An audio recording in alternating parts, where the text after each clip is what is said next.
guys, welcome back to my YouTube channel. Please do like, subscribe, comment and share it. So today we will derive de Broglie relationship. So according to de Broglie relation, every particle has wave nature as well, but it is only truly evident when a particle is very light, such as an electron, and the mass of electron that is equal to 9.11 into 10 raised to power 28 gram.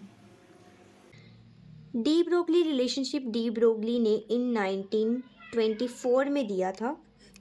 इसमें उसने बताया था कि जो light होती है वो wave और पार्टिकल की प्रॉपर्टी शो करती है। तो उसने बोला था कि जो सभी मटेरियल पार्टिकल्स होते हैं वो मोशन में करते हैं, जो मटेरियल पार्टिकल्स होते हैं वो मोशन में होते हैं और वो वेव प्रॉपर्टी भी शो करते हैं, वेव प्रॉपर्टीज़ और वेव करैक्टरिस्टिक्स भी शो करते हैं। Now we will derive de Broglie relationship. So firstly, according to Einstein, इससे पहले आइंस्टाइन ने रिलेशन दिया था। इवन आइंस्टाइन ने ये भी कहा था कि जो लाइट होती है वो बिहेव करती है पार्टिकल के जैसे और एज वेल एज वेव के जैसे, इसलिए इसको ड्यूल नेचर का कहा गया था उस टाइम पे। तो अकॉर्डिंग टू आइंस्टाइन एनर्जी किसकी इक्वल होती है, mc², नंबर 1। और इसके बाद आया था प्लैंक। तो प्लैंक ने रिलेशनशिप दिया था अपना एनर्जी का, that is different from Einstein, that is equal to h/v, number 2। और डी ब्रोगली ने दोनों देखे, ये भी एनर्जी का रिलेशनशिप है, ये भी, तो उसने इन दोनों को कंबाइन करके अपना एक न्यू रिलेशनशिप बनाया। तो आइंस्टाइन ने किया कंबाइन 1 और 2। अगर हम इन दोनों को कंबाइन या कंपेयरिंग करें इनकी, तो एनर्जी और एनर्जी इक्वल है, तो ये लेफ्ट हैंड साइड इक्वल है तो राइट हैंड साइड भी इक्वल ही होगा। तो you will write here like this.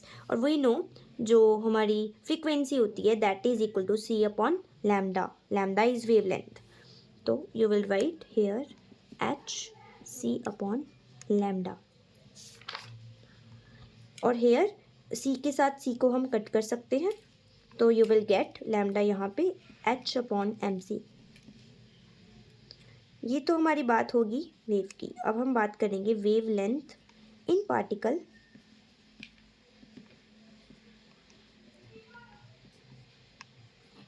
तो उसमें हम इसको ऐसे लिखेंगे m/c की जगह v, और हमें पता है mv किसके इक्वल होता है, p, दैट इज मोमेंटम। ये मोमेंटम का फॉर्मूला है। Right here reason, lambda is equal to h/p and lambda is directly proportional to 1/p. So you will write कि lambda is inversely proportional to momentum. It means the wavelength of the particle in motion is inversely proportional to its momentum. This equation, or this is our main equation, both are main. This equation is known as de Broglie relationship or relation.